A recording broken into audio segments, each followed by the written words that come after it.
Well, hello there, and this is Auntie, and I am here to do a review on Married to Medicine, Season 5, Episode 2, Hot Off the Press. If this is your first time being here, please like, comment, and subscribe to my channel. And to all of my new subscribers, thank you so much for being here and for joining the family. To all of my faithful nieces and nephews, thank you so much for your continued support. I really do appreciate you joining the family. I'm going to try to bring this camera just a little bit closer. There we go. So, let's start off with the opening of the episode. We see reviews of last week's episode. As you know, we all discovered that Curtis has been cheating on Jackie. And so we open up the episode with them showing kind of clips of what happened with that. It appears that it has had a ripple effect in the community amongst all the friends. I guess it would.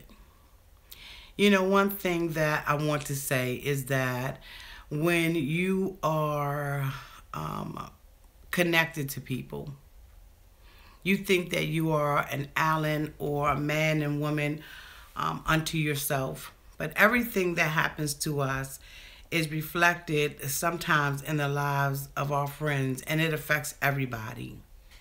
When one couple gets a divorce, it not only affects that couple and their children if they have any, but it also affects our friends, our neighbors, our family members. Don't ever think that, you are going through something by yourself. It affects everybody. As we see in this episode, we start off with Jackie at the gym. She's, working out with a boxer trainer. And she is waiting on Heavenly to come in.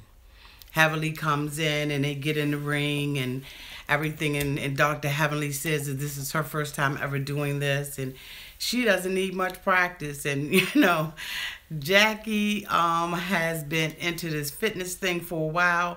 So although she is small in size, I believe that she's powerful as it relates to exercising. And so they get in the ring and they're boxing back and forth. They're not really making any kind of contact with each other. And Heavenly, as she is bouncing around the ring, getting winded, says, "Can I really hit her for real?" And, so Jackie starts landing a couple of punches in there, and it's fun. And then we see them sit down and talk. And, basically Dr. Heavenly goes into this dialogue about telling Jackie that she's too perfect and that she is not dealing with this. She's not in touch with her feelings. She asks her, what does she use as an outlet? And she's like, I use meditation, books, journaling. And she's like, that's not an outlet. That's not human. And she said, well, what, Jackie says, well, what is it about me that makes me unhuman? She says, you're not feeling. But, everybody handles situations differently. She asked Dr. Dr. Heavenly, what will you do? She's screaming and throwing stuff and, all of that. Well, that's your way of processing it, but that is not her way of processing it. Jackie says that she just wished that her friends, if they didn't have anything positive to say, or she didn't ask for their advice, that they would just love her from a distance. And I'm afraid that I have to agree. However, on the other hand, again, like I said, everything that happens in our lives affects everybody. And so people are going to have their opinions, whether those opinions be in your face or behind your back. Folk are going to be talking. It's going to be in the street that you're going through some difficulties in your life. But, and then people mean well. I think that Dr. Heavenly, for the most part, mean well. She just wants to see Jackie get to a place of healing. But I think that the wounds are so open that Jackie is not ready to get there yet. And sometimes you have to have patience. You have to just walk your friends through it. You have to hold their hands. You have to allow them to cry. You have to allow them time to be numb. You have to allow it. So anyway, you know, they end up leaving the gym. The next thing we see is Quad. Quad is on the phone with her 3 power women. You know, these are people who are on her team. And she is coming out with a cookbook. And the name of that cookbook is Romance on the Table. And she mentions, again, that, you know, she is basically running Greg's business. And I don't know what that is about. I think that what I'm seeing from Quad is just some resentment towards Greg. I don't know what that is. But I'm sure that that will unfold later on in the episode. But there just seems to be some resistance, because when a person is shouting themselves out all the time, there's oftentimes something really behind it. And I don't know what it is. I really don't know what it is, but it's something. Anyway, I digress so that we can move on. That wasn't so eventful. I mean, you know, I guess we'll see the cookbook come out. You know, congratulations to Quad and all that kind of stuff. So the next thing we see is Toya and Eugene. They're at a restaurant. And, you know, basically, you know, they're talking about the same thing, sex and the lack thereof. Toya is really concerned because she says, you know, it's not normal for a man to go 30 days without having sex. He says he's fine. He said she said, well, when I asked you if you masturbated, you said yes. And he said, I do, and that's to your benefit. Because before I have sex with you, if I masturbate, then that gives me an opportunity to last longer the next time. I just thought that it was just completely and totally inappropriate and not something that Bravo should have aired. I guess maybe for some women, they want to hear it. But as for me and my household, we don't want to hear about Toya and her husband's sex life, or the lack thereof. Now, if their point of showing us this is to say that all the couples are having a problem with the infidelity and kind of looking at their partners and thinking that something's going on with their partners, okay. But a lot of the conversation, like, I really could have did without it. The next person we see is Dr. Heavenly. She is working with her daughter, and they're working on a song, and she talks about, you know, how her husband, you know, Big Daddy, Big Papa, comes from a musical background and everything, and that she believes that her daughter gets the music from her. They're trying to get a beat to her song that she wrote, you know, called I Am Not Perfect. And we see Dr. Heavenly being Dr. Heavenly.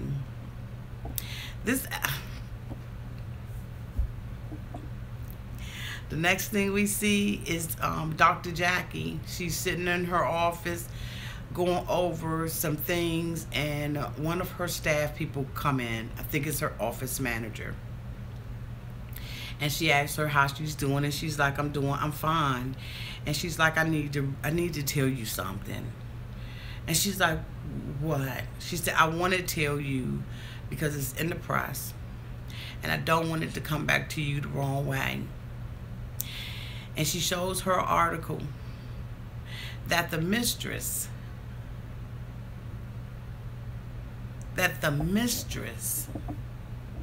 came forward with. In that article, the mistress alleges that she had sex with Curtis the first night she met him, and that she had been staying in a hotel room having sex with him, and that he would always ask her to put the room in her name, and that's where they would rendezvous. I guess she wants her 5 minutes of fame. I don't know why she came forward and decided to tell her side of the story. I guess maybe she a little broke. I have no idea. But you know what? You do what you do. You get what you get. Anytime you are a woman and you are in a hotel room and that is the only time that you're able to be with this man, you're not able to go to his place and he's not able to come to yours, boo, let me trust him. It ain't nothing going on but sex. You are a filler, boo. You will never be wifed up. At least not by him. And if old sayings stand correct, and if they're accurate, you reap what you sow. So when you find somebody, honey, that you are in love with and you want to be with for the rest of your life, trust and believe me, karma is going to come by and bite you right in your ass. So Jackie's like, you know what? Am I shaken by this article? Absolutely I am. But I have beat breast cancer twice. And I'm in for the battle. Dr. Jackie, I said, you know what? You go for it. Because when she walked out of that office, she got a nice little piece of office space where she has several offices within where she can see patients, and she is making her money and doing her. What I don't understand and what I don't agree with on Married to Medicine and these particular episodes is how Jackie is somehow responsible for what her husband did. Jackie, you're not responsible for what Curtis decided to do with his body. He intentionally, on purpose, stuck his penis into another woman and made a conscious decision to do what he did. That has nothing to do with you. Were there circumstances that may have caused his heart to wander because of things that he had been through his life and opportunities that were presented before him? Yeah. But those opportunities are presented in front of a lot of different people who have marital problems and they don't decide to cheat. It was in them. And I firmly believe that. I also know that there are women who date men just because they're married. Because at the end of the day, they really do not, absolutely do not want that commitment from your husband. So you ain't even got to worry about him being with that woman, especially given the fact that she has come forward and said what she said. She don't want him. She just wanted to hurt you. And sometimes that's how women are. Shame on you, girl. Shame on you. You'll never be happy messing with somebody else's husband. Because sure enough, the day you think that you're going to get one, boo, it's going to be out the window. Anyway, I digress, and we move on now to Simone and Cecil. They having problems. Cecil doesn't feel heard, and neither does Simone. She said that Michael, her son, called and said, are you and Daddy getting a divorce? He said, of course he will call you with that anytime you shouting it out. Just because you get mad, Simone, you can't shout out, I want a divorce.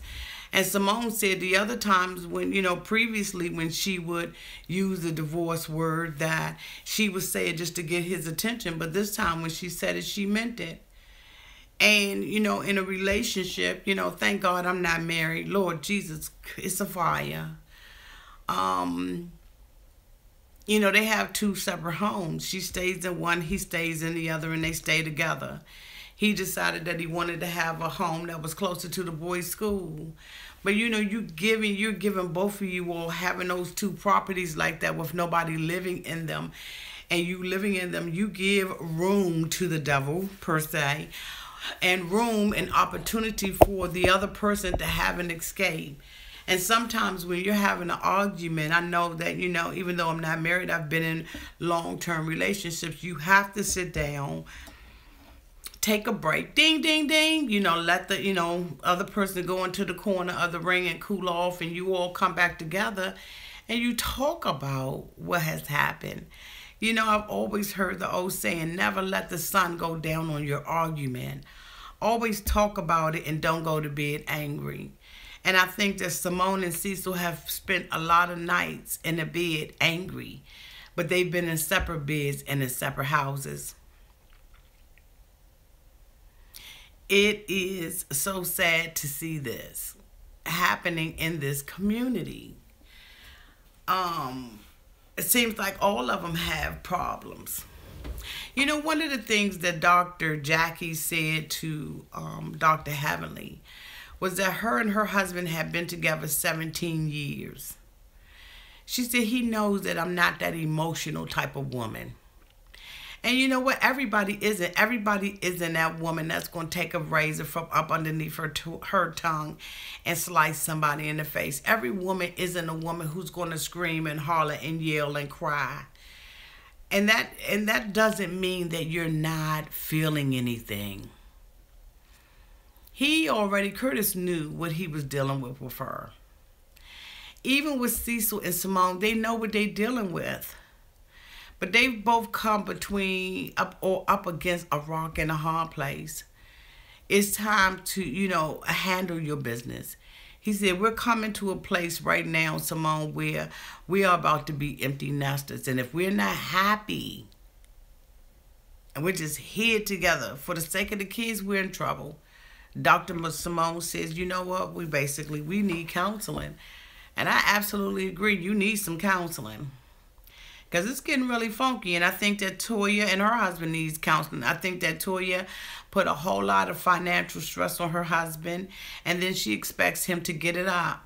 And I don't know how she expects that. And I'm just wondering, why hasn't she gotten out there and contributed to the debt? I mean, why can't you all partner together to get rid of the debt? Now, I don't live in their home, and they may have made an agreement that, no matter what, she doesn't work. But I think that I will find something that I can do in the household to contribute towards the finances so that me and my husband are together and our household is taken care of. I don't understand it. I can't, it is what it is, I guess. But these couples are really in trouble. They are really in trouble.